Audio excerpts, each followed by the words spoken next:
찬송하겠습니다. 찬송 150장 찬송하겠습니다. 찬송가 150장입니다.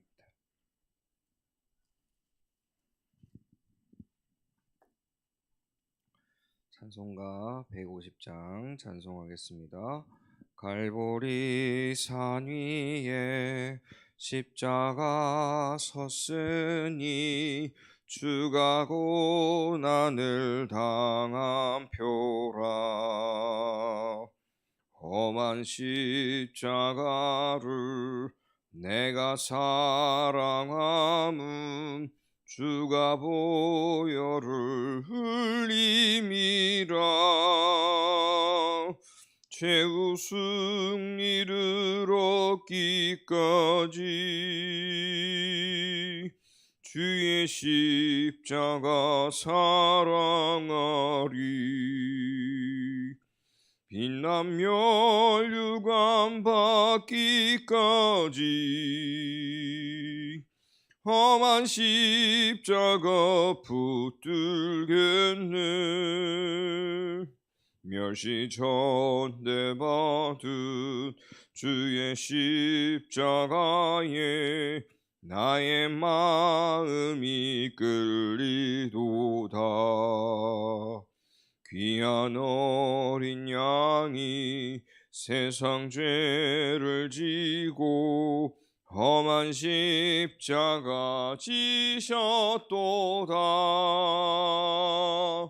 최후 승리를 얻기까지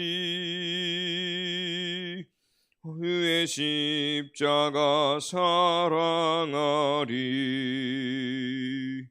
빛난 멸류관 받기까지 험한 십자가 붙들겠네. 험한 십자가에 주가 흘린 피를 믿는 마음으로 바라보니 나를 용서하고 내 죄 사하시려 주가 흘리신 보혈이라.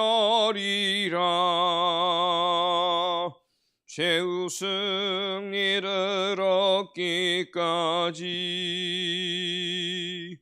주의 십자가 사랑하리. 빛난 멸류관 받기까지 험한 십자가 붙들겠네. 주님 예비하신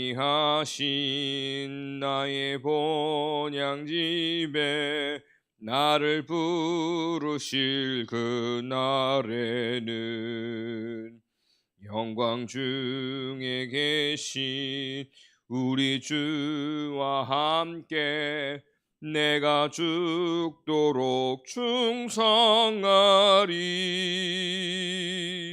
최후 승리를 얻기까지 주의 십자가 사랑하리. 빛난 멸류관 받기까지 험한 십자가 붙들겠네. 아멘. 하나님 말씀 사도행전 28장입니다. 사도행전 28장 1절로 16절 28장 1절로 16절 말씀 제가 봉독하겠습니다. 우리가 구조된 후에 안즉 그 섬은 멜리데라 하더라. 비가 오고 날이 참에 원주민들이 우리에게 특별한 동정을 하여 불을 피워 우리를 다 영접하더라. 바울이 나무 한 묶음을 거두어 불에 넣으니 뜨거움으로 말미암아 독사가 나와 그 손을 물고 있는지라. 원주민들이 이 짐승이 그 손에 매달려 있음을 보고 서로 말하되 진실로 이 사람은 살인한 자로다. 바다에서는 구조를 받았으나 공의가 그를 살지 못하게 함이로다 하더니 바울이 그 짐승을 불에 떨어뜨림에 조금도 상함이 없더라. 그들은 그가 붙든지 혹은 갑자기 쓰러져 죽을 줄로 기다렸다가 오래 기다려도 그에게 아무 이상이 없음을 보고 돌이켜 생각하여 말하되 그를 신이라 하더라. 이 섬에서 가장 높은 사람 보블리오라 하는 이가 그 근처에 토지가 있는지라 그가 우리를 영접하여 사흘이나 친절히 머물게 하더니 보블리오의 부친이 열병과 이질에 걸려 누워 있거늘 바울이 들어가서 기도하고 그에게 안수하여 낫게 하매 이러므로 섬 가운데 다른 병든 사람들이 와서 고침을 받고 후한 예로 우리를 대접하고 떠날 때 우리 쓸 것을 배에 실었더라. 석 달 후에 우리가 그 섬에서 겨울을 난 알렉산드리아 배를 타고 떠나니 그 배의 머리 장식은 디오스구로라.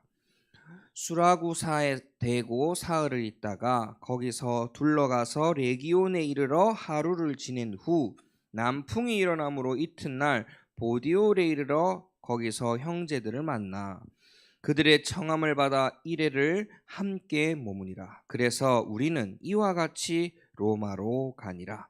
그곳 형제들이 우리 소식을 듣고 앞비오 광장과 트레이스 타베르네까지 맞으러 오니 바울이 그들을 보고 하나님께 감사하고 담대한 마음을 얻으니라.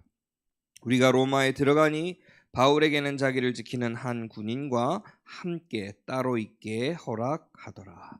아멘. 이 시간 기도하실 때 우리 후대를 위해서 기도하겠습니다.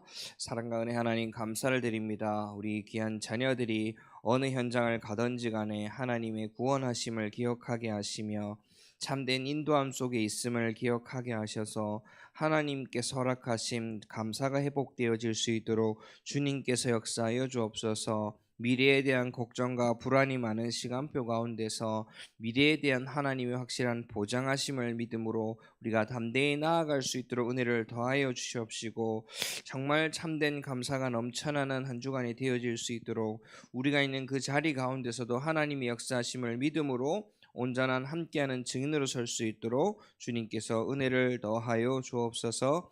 지금도 살아 역사하시는 주 예수 그리스도 이름으로 기도드렸습니다. 아멘. 오늘 말씀은 사도행전 28장 말씀에 보니까요. 그 전에 무슨 풍랑을 만났죠. 바울을 싣고 가는 그 배가 풍랑 유라굴로라 하는 그 광풍입니다. 단순한 풍랑이 아니고요. 정말 시대적인 풍랑을 만난 겁니다. 우리나라에 예전에 태풍 매미 뭐 이렇게 하면 엄청 무서웠던 것처럼 그 정도의 풍랑을 만났는데 구조된 후에 이렇게 나타난 겁니다. 그 이후에 하나님께서 말씀하셨죠. 27장 24절 말씀에 두려워 말라 내가 가이사 앞에 서야 하겠고 그 말씀대로 함께 항해할 자를 붙이시고 하나님이 담대하게 가이사 앞에 세울 것을 일을 행하고 계신 겁니다. 특히 멜리데라는 섬이다. 원래 걱정은 저 엄한 데 갈 줄 알았는데요. 이 섬 위치가 즉 로마, 이탈리아 근처에 있는 작은 섬입니다. 근데 그 당시 사람, 그 지역 사람들 기준에서 바다에서 풍랑을 만났다 이거는요. 그들이 이제 우리 배에서 상황을 27장에서 봐서 알겠지만 하나님의 분노가 아니라 신의 분노를 받았다 이렇게 생각했던 겁니다. 분명히 이 중에 죄인이 있고 예전에 요나서를 보면 또 나와 있죠. 요나서가 풍랑 만났을 때에 제비를 뽑게 해서 누가 죄인인가 찾고 막 하자 할 때 요나가 물에 빠지니까 막 바다가 잠잠해지고 그건 하나님의 계획 가운데 있었던 건데 그것처럼 그 시대에도 바다의 자연재해를 만난다 이러면 다른 신에 의한 분노가 임했다. 근데 이 사람들이 살았단 말이죠. 분명히 죄를 지었는데 이 사람은 구원함을 받았구나 하는 것에 대한 증인이 됐습니다. 근데 여전히 이들은 누구를 몰라요? 하나님을 모릅니다. 그래서 그 다음에 일어난 일을 보면 나오죠. 무슨 일이 일어납니까? 구조함을 받고 불을 피우고 바울이 나무를 던졌는데 그 나무 덩굴에 숨어있던 뱀이 뜨거워서 독사가 심지어 나와가지고 바울을 물었다 그랬습니다. 그걸 보고 원주민들이 그렇게 생각했대. 저 사람이 바다에서는 다 피함을 받았지만 공의로서 저는 이제 죽을 것이다. 근데 바울은 담대하게 불에 떨어뜨리고 어떻게 죽나 보자 했는데 멀쩡히 살았단 말이에요. 근데 그걸 보고 하나님이 구원하셨구나라 보지 못하고 그 원주민들은 뭐라고 생각합니까? 신이다 이래 이야기합니다. 아직 그 현장에 누가 하나님이 증거된 현장이 아니다. 근데 그곳에 바울 전도자 바울이 그곳에 3개월이나 머물게 되죠. 그 사건으로 인하여 그 마을의 지도자인 그 보블리오가 극진히 대접하고 그 아버지의 병든 것을 고치고 또 병든 것을 고치니 그 마을에 있는 모든 병든 사람을 고치고 그 대접하는 현장 또한 하나님은 분명히 뭐하기에 복음을 증거할 수 있는 자리로 인도하셨습니다. 우리가 때로는 나아가는 발걸음 가운데 후대들이 나아가는 발걸음 가운데 이것은 위기다, 문제다, 막다른 골목이다 할 때가 너무 많이 있습니다만은 분명한 우리가 어디에서 구원함을 받았고 나를 구원하신 이가 누구이시며 내가 지금 누구와 함께 있는지를 분명하게 기억한다면 그 현장은 두려움의 현장이 아니라 정말 증인의 현장이 될 줄 믿습니다. 유월절 어린 양의 피를 바를 때에 분명히 말씀하셨습니다. 어린 양의 뼈를 꺾지 말라.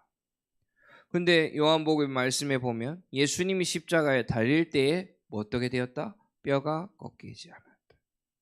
그건 그 구원함의 어린 양의 피와 똑같은 희생제물과 마찬가지로 유월절을 미리 증거하셨고 유월절에 증인으로 또 어린 양 대신한 피바름과 마찬가지로 십자가에 죽으신 겁니다. 그 한 번의 죽으심으로 그리고 부활하심으로 우리를 그것을 믿는 자로 하여금 자녀된 신분을 회복하셨습니다. 우리 자녀들이 어느 자리를 가든지 그 자녀된 비밀과 온전한 증인으로 서게 될 줄 믿습니다. 그리고 이후에 바울이 오늘 말씀해 보니까요. 배를 타고 나와서 결국에는 로마에 와서는 누구를 만납니까? 형제들을 만나게 됩니다. 형제들을 만나서 1회 동안 지내는데요. 바울의 신분을 기억하셔야 돼요. 지금 뭐로? 죄인으로 로마의 가이사 앞에 재판받으러 가는 겁니다. 그런데 1회 동안 형제들하고 머물러 있을 수 있었고 그 바울을 지키는 이가 누구예요? 군인이 한 명밖에 없었다. 그만큼 바울은 대접도 받았고요. 또 복음을 증거하고 서로 포럼을 하고 지금까지 여정에 대해서 발표하고 전달하기에 시간적으로 또 분위기적으로 여유로웠다. 하나님이 그 발걸음을 지키실 줄 믿습니다. 우리 후대들이 렘넌트들이 나아가는 모든 발걸음 현장 가운데 오늘 내가 참 갑갑한 일이 있다. 오늘 내가 진짜 불안한 일이 있다. 그걸 다 넘고 하나님께 감사하고 담대한 마음을 회복했던 바울과 같처럼 혼자 있는 시간이 아닌 혼자 있는 것이 아닌 하나님과 함께하는 비밀을 분명하게 확인하고 누리는 날 되기를 간절히 소원합니다. 내일도 말씀을 계속 보겠지만 이 사도행전의 말씀은요 그렇게 종결이 되지 않습니다. 이 복음은 계속 전파되어더라 이렇게 하고 끝이 나거든요. 그것처럼 지금도 왜요? 오늘의 만나에 기록된 것 중에 사도행전의 기록 목적이 사도 바울의 전기를 소개하는 것이 아니라 복음을 땅끝까지 전하시는 성령의 사역을 소개하는 것이기 때문이다. 중요한 말입니다. 우리가 사도행전 하면 바울 이렇게만 기억하기 쉬운데 그것이 아니라 사도행전은 처음 시작부터 뭡니까? 데어빌로에 내가 먼저 쓴 걸 물은 예수께서 예수 그리스도의 그 복음의 비밀을 가지고 나아가는 사도들의 발걸음을 통해 복음이 증거되어지는 것이 지금 끝난 것이 아닌 종교를 나타내는 것이 아닌 계속해서 이어져 가고 있음을 이 전 세대부터 우리에게 전달되어지고 또 나아가서 우리 다음 세대까지 계속 이 복음 증거의 발걸음은 이 역사는 전달되어지고 남겨지게 될 줄 믿습니다. 기도하겠습니다. 사랑과 은혜 하나님 감사를 드립니다. 우리에게 정말 복음 증거의 비밀이 있게 하옵소서. 복음 전하는 발걸음 가운데 때로는 문제와 사건이 갈등이 위기가 또 사람 간의 문제가 있을 수 있으나 하나님의 은혜 가운데서 그 모든 것이 복음 증거의 기회임을 볼 수 있게 먼저 우리가 주님과 가까이 하고 주님의 은혜를 누리게 하옵소서. 하나님과 함께하는 이 비밀의 시간이 최고 축복된 시간인 줄 믿습니다. 우리에게 이 복음을 충만하게 누릴 수 있는 은혜 넘치는 시간이 날마다 회복되어지게 하옵소서. 지금도 살아역사하시는 주 예수 그리스도 이름으로 기도드렸습니다. 아멘. 주님이 가르치는 기도로 예배를 마치겠습니다. 하늘에 계신 우리 아버지여, 이름이 거룩 여김을 받으시오며 나라의 마옵시오며 뜻이 하늘에서 이루어진 것 같이 땅에서도 이루어지이다. 오늘 우리에게 일용할 양식을 주시옵고 우리가 우리에게 죄 지은 자를 사하여 준 것 같이 우리 죄를 사하여 주시옵고 우리를 시험에 들게 하지 마시옵고 다만 악에서 구하옵소서. 나라와 권세와 영광이 아버지께 영원히 있사옵나이다. 아멘.